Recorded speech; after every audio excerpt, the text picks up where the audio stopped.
क्या अब लालू परिवार राबड़ी आवास जो लालू परिवार को राबड़ी आवास नहीं खाली करना पड़ेगा? नीतीश कुमार ने एक बड़ा फैसला लिया है। देखिए, कल मकर संक्रांति का त्योहार और राजनीतिक गलियारों में चर्चा खूब रही। नीतीश कुमार अपने मंत्री से लेकर जदयू और इसके साथ ही तमाम राजनीतिक गलियारों में पहुंचे। तेज प्रताप के यहाँ भी नीतीश के खासम खास अशोक चौधरी पहुंचे। विजय कुमार सिन्हा से लेकर लालू यादव, सब लोगों का तेज प्रताप के आवास पर जमावड़ा लगा। लेकिन ऐसे में आखिर क्या हो रहा है अब कि चर्चा हो रही है कि लालू यादव को राबड़ी आवास नहीं खाली करना पड़ सकता है। देखिए, 25 दिसंबर की रात में आधा सामान शिफ्ट हो गया था, यानी कि जो भी है उनका गार्डनिंग का सामान, ये सब शिफ्ट हो गया।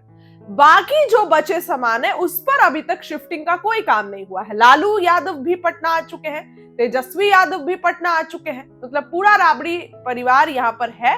तेज प्रताप हालांकि अलग हो चुके हैं, लेकिन अभी तक सब लोग यहाँ पर हैं। तो क्या अब राबड़ी आवास नहीं खाली करना पड़ेगा? ये कई सारे फैसले अब निकल कर सामने आ रहे हैं, कई सारी बातें निकल कर सामने आ रही है। नीतीश कुमार ने एक बड़ा फैसला लिया है। देखिए, बताती हूँ। बिहार में मंत्रियों और विधायकों को अब 2-2 आवास मिले। कैबिनेट ने इस प्रस्ताव को मंजूरी दी है। मंगलवार को नीतीश कैबिनेट की बैठक में यह फैसला लिया गया कि मंत्रियों को भवन निर्माण विभाग की तरफ से मंत्रियों के लिए आवंटित आवास के अलावा उनके क्षेत्र के लिए आवंटित आवास भी दिया जा सकता है। इसके लिए उन्हें एक तय राशि देनी होगी।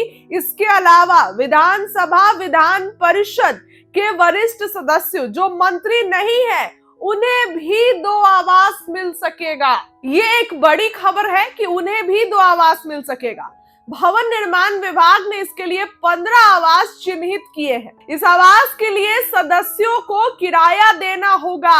अब इस सवाल पर तो क्या राबड़ी आवास नहीं खाली करना पड़ेगा? बताऊं आपको कि आरजेडी के प्रदेश अध्यक्ष मंगनी लाल ने इस फैसले पर सवाल उठाए हैं। उन्होंने कहा कि आखिर मंत्रियों को 2 आवास क्यों चाहिए? मंत्रियों को सरकारी काम में सुविधा के लिए आवास दिया जाता है, विधायकों को विधायी कार्य के लिए। एक आवास से ऐसा क्या काम छूट रहा है कि दूसरे आवास की जरूरत है? क्योंकि राज्यसभा, लोकसभा के सदस्यों को पटना में मिले आवास पर सवाल उठ रहे हैं, इसलिए यह फैसला लिया गया है। यह फैसला अनर्गल है। हालांकि राबड़ी आवास, देखिए इसमें लिखा है कि जो पूर्व है उनको भी 2-2 आवास मिलेगा, किराया देना होगा। तो एक ये कहीं ना कहीं बड़ी खबर है। हालांकि राजनीतिक जानकारों ने इस फैसले को असंतुष्ट नेताओं को साधने की कोशिश के रूप में देखते हैं। उन्होंने कहा है कि मंत्रियों को पहले भी 2 आवास मिलते रहे हैं, लेकिन अब इस फैसले से उसे नियमबद्ध कर दिया गया है। जिन वरिष्ठ नेताओं को मंत्री नहीं बनाया जाएगा,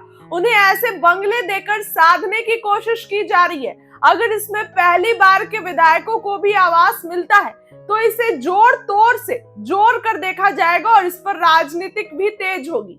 यह फैसला तब लिया गया जब राबड़ी देवी को आवंटित बंगले को लेकर सियासत तेज है। आरजेडी उनके बंगले का पता बदलने को द्वेषपूर्ण कार्रवाई बता चुकी है। आरजेडी का आरोप है कि लालू परिवार को परेशान करने के लिए यह फैसला लिया गया है। राबड़ी देवी के आवास बदले जाने के बाद आरजेडी ने लोकसभा, राज्यसभा के सदस्यों को पटना में मिले आवास पर सवाल खड़े किए थे। हालांकि ये कहीं ना कहीं उनके लिए भी अच्छा है, क्योंकि इसमें पूर्व का भी जिक्र हो रहा है।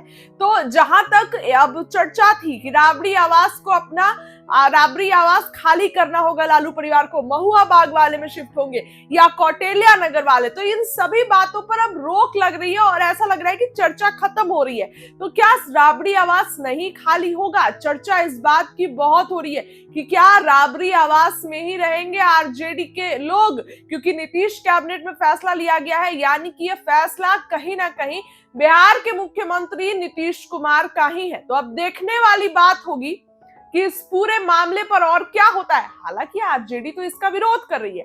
आरजेडी ये कह रही है कि नहीं, ये तो गलत है, लेकिन ये फैसला उनके लिए भी अच्छा है। तो अब देखने वाली बात होगी कि इस पूरे फैसले पर क्या कुछ और निकल कर आता है। हालांकि मंगलवार को कैबिनेट की बैठक में यह फैसला लिया गया है। इस खबर के लिए इतना ही। बहुत बहुत धन्यवाद।